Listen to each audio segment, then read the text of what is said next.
Imagine standing on a remote coastline where cliffs hum like strings, the ocean glows in unnatural colors, and the air feels heavy, as if the sea itself is holding its breath. Then you meet a tribe who claims they can see the future inside water. Not in dreams, not in rituals, but in reflections, in ripples, in the way the tides twist themselves into patterns only they understand. For centuries, sailors whispered about a people who lived where waves collided like clashing worlds. A tribe known as the Ocean Prophets. They had no written language, no monuments, and no stone temples, yet rulers, explorers, and even empires sought them out. Because these people could predict storms before the clouds formed, earthquakes before the ground trembled, and disappearances at sea long before ships were swallowed. Some said they spoke to the ocean. Others said the ocean spoke to them. But the strangest part wasn't their predictions. It was their disappearance. One year, their coastal settlement thrived with fires, huts, and fishermen returning at sunset. The next year, nothing. Not destroyed, not burned, just gone. As if the tide rose one night and took the entire culture with it. No bodies, no belongings, only shallow pools where their seeing water once stood, still vibrating, as if the last vision they witnessed never faded. Modern scientists who studied those pools found something impossible. The water behaved like a liquid memory, patterns repeating without any wind touching them. What did the ocean prophets see in the deep that made them abandon the world of the living? And why does the sea still echo with their final warning? Stay close. This is the story of the tribe who read the future from water and vanished before the rest of us could understand why. For centuries, nearby tribes spoke of the ocean prophets like they were half human, half tide. They lived on a narrow stretch of coastline where the sea behaved differently. Waves collided sideways, fog rose in shapes like pillars, and sometimes the water seemed to listen before moving. Anthropologists who later studied the region discovered something remarkable. The entire coast sat on a rare geological formation where subsurface ocean vibrations amplified into complex patterns. To the ocean prophets, these patterns weren't just noise. They were language. They believed the world's future lived inside the ocean, that every storm, every quake, every shift of fate began with a disturbance beneath the waves long before humans felt it. And so they built their society around water reading. Their huts were arranged around carved basins that filled with seawater at high tide and drained at low tide. Each basin reflected the sky in a slightly different way, creating optical distortions used for predictions. Their ceremonies involved silent observation, not chanting. Entire families would kneel around a single pool, watching ripples for hours. Children were trained from infancy to recognize patterns. The tremble of sickness, the pulse of drought, the spiral of incoming danger. Travelers who visited the tribe reported eerie accuracy. Predictions of ships sinking days before storms appeared, warnings of islands shaking hours before earthquakes, visions of distant wars signaled by violent ripples under a calm sky. But the journals all mention one shared detail, the fear in the prophets' eyes during their final years. Something in the water began showing them visions that made even the bravest seers tremble. Visions they refused to speak of. Visions that might explain why the tribe vanished without a trace. As explorers dug deeper into the tribe's abandoned coastline, they found carved troughs and channels that directed seawater along specific paths. These weren't random, they formed a massive coastal instrument, like a natural computer built from stone and tide. When the tide rose, each channel produced a different pitch. When storms approached, the pitches shifted. When earth trembled far away, the pools sang.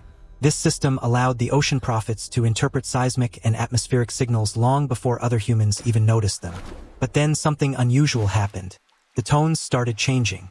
Not from storms, not from quakes, but from something deeper, a constant hum rising from far beneath the continental shelf. The prophets began gathering at night, not celebrating but trembling.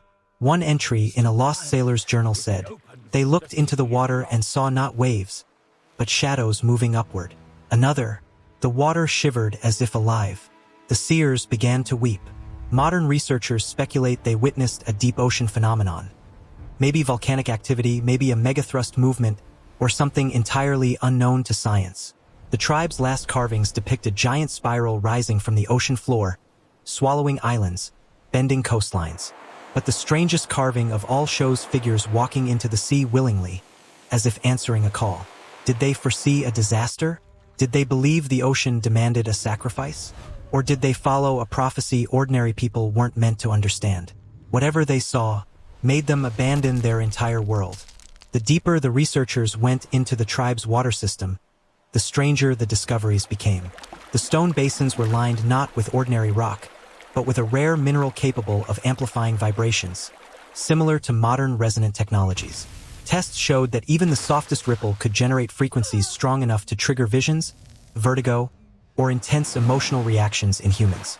The tribe didn't just see reflections. They saw patterns encoded in vibration, a primitive form of wave-based data reading. But during their final days, the pools began showing something impossible. Repeating loops, identical patterns over and over. This shouldn't happen.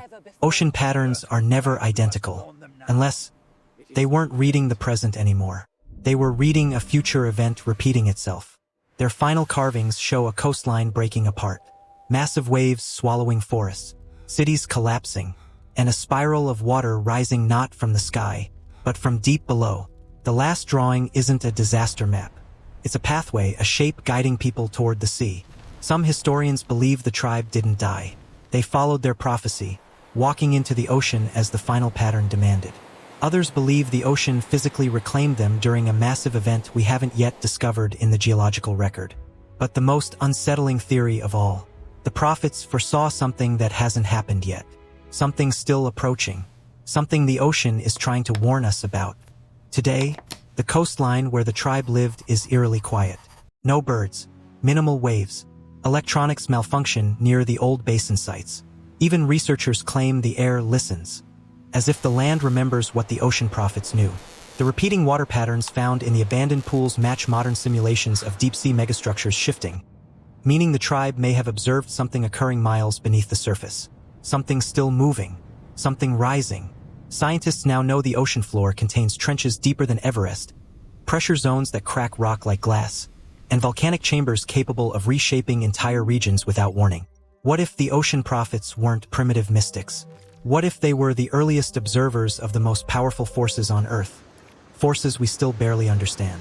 And what if their visions weren't just warnings, but timelines? Their disappearance might not have been a tragedy. It might have been preparation. One of their final carvings shows a spiral identical to patterns recorded recently in deep ocean sensors. The same pattern appearing in modern tsunami simulations. The same spiral forming unknowingly in today's satellite images. Prophecy repeating. A warning waiting. The question isn't whether the tribe vanished. It's whether they walked into the ocean because they believed the land would no longer be safe. So tell me, do you think the ocean prophets drowned? Or did they escape something we're still blind to? Comment below. And if you want more ancient mysteries where science and myth collide, subscribe. There are deeper waters waiting.